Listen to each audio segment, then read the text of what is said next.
viticulteur sur la commune de Saint-Gervais. Je suis la 5e génération au niveau de la famille. C'est une propriété qui représente 110 hectares en appellation Bordeaux supérieur, qui est basée sur 4 communes. Moi, ma démarche a été simple. Déjà, il fallait que je renouvelle mes appareils parce qu'ils étaient quand même vieillissants. Du fait de prendre de nouveaux appareils, forcément, on aura un meilleur respect de l'environnement et puis aussi respecter le voisinage. J'ai été voir tout type d'appareils, panneaux récupérateurs, j'ai porté, j'ai projeté. Mon choix s'est porté sur la drive. Pourquoi? Parce que les appareils pneumatiques, beaucoup trop de dérives, les panneaux récupérateurs, beaucoup trop contraignants. L'air drive était l'appareil le plus adapté pour mon vignoble. J'ai regardé sur les solutions que j'ai portées et pour moi la plus adaptée était l'air drive de par son efficacité au niveau assistance d'air. Pour moi c'était celui qui avait la meilleure pénétration dans le feuillage. Au niveau des diffuseurs, ce que je trouve vraiment abouti, c'est que l'orientation du diffuseur est simultanée par rapport à la buse. L'assistance d'air est toujours en face de la buse et je trouve ça vraiment top.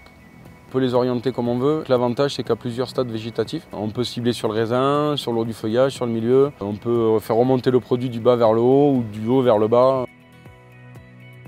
En 2016, c'était une année très compliquée, une année très pluvieuse, une année à la maladie. Et je me suis rendu compte qu'avec Système Air Drive, j'ai pu réduire mes doses de 10 à 15%. Par rapport à mes voisins qui, eux, n'avaient pas d'air drive, n'ont pas réduit leur dose. Je n'ai pas eu de maladie, je m'en suis très bien sorti. Alors avec l'air drive, en début de saison, je me suis permis, sur les premiers traitements, de carrément éteindre l'assistance d'air, tout simplement parce que comme le feuillage est très peu évolué, et en passant avec des buses anti-dérive injection d'air, la qualité d'application est parfaite.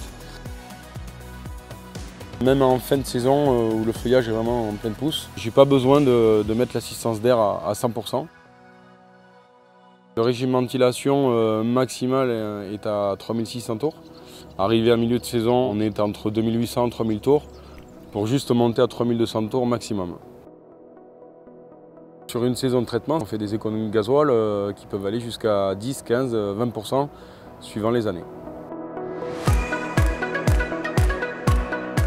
On peut réduire la dérive de par le choix des buses. Moi j'ai choisi de prendre des buses injection d'air. L'avantage de ce bus c'est qu'on peut avoir une gouttelette un peu plus grosse que des buses non injection d'air, ce qui nous permet de limiter énormément la dérive. En essayant plusieurs buses, la plus adaptée était la IDK 90. C'est une buse qui est à fente. L'assistance d'air a le même profil que la fente de la buse.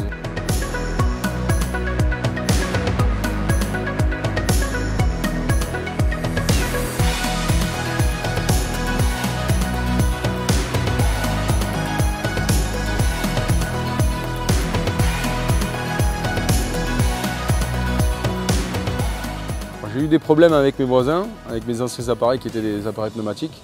Aujourd'hui avec l'air drive, le problème a été réglé, puis je n'ai plus de dérive, donc les voisins sont contents et moi aussi. J'ai une petite anecdote. Je suis arrivé un matin dans une parcelle, donc je me suis mis en pulvérisation. J'ai un collègue qui est passé à une centaine de mètres de moi et qui m'a appelé en me disant qu'est-ce qui se passe? Tu traites ou tu traites pas? Je ne vois pas de produit qui vole.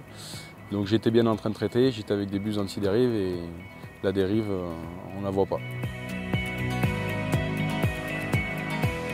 Il me fallait un appareil avec un très gros débit de chantier. On passe sous les 3 rangs, donc on traite 2 rangs complets plus de demi-rangs.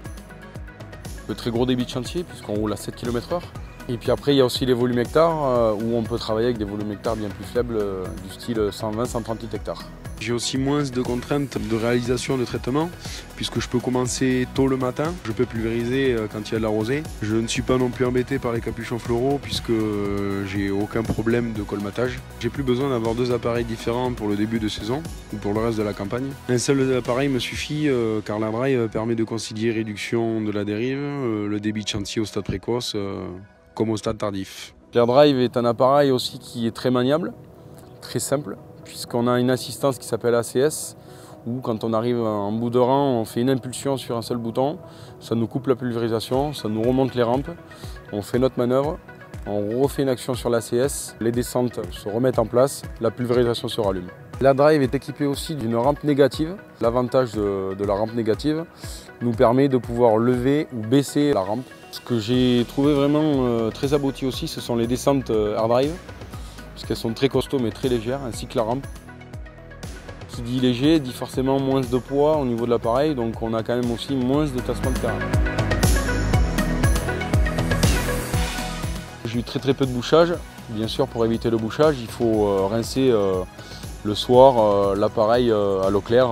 On démonte les buses pour rincer le circuit sans passer par les buses. Et ensuite on nettoie les buses et on remonte les buses. On a très peu de résidus au fond de la cuve une fois la pulvérisation finie. Donc forcément on a très peu de résidus à traiter. Du fait de son concept air drive avec les buses anti-dérive injection d'air, l'appareil se salit très peu. Le soir quand on entretient le matériel, on n'y passe pas 2-3 heures mais un petit quart d'heure. La technologie air drive était la mieux adaptée à mon vignoble par rapport à la dérive, par rapport à la qualité d'application et surtout au débit de chantier.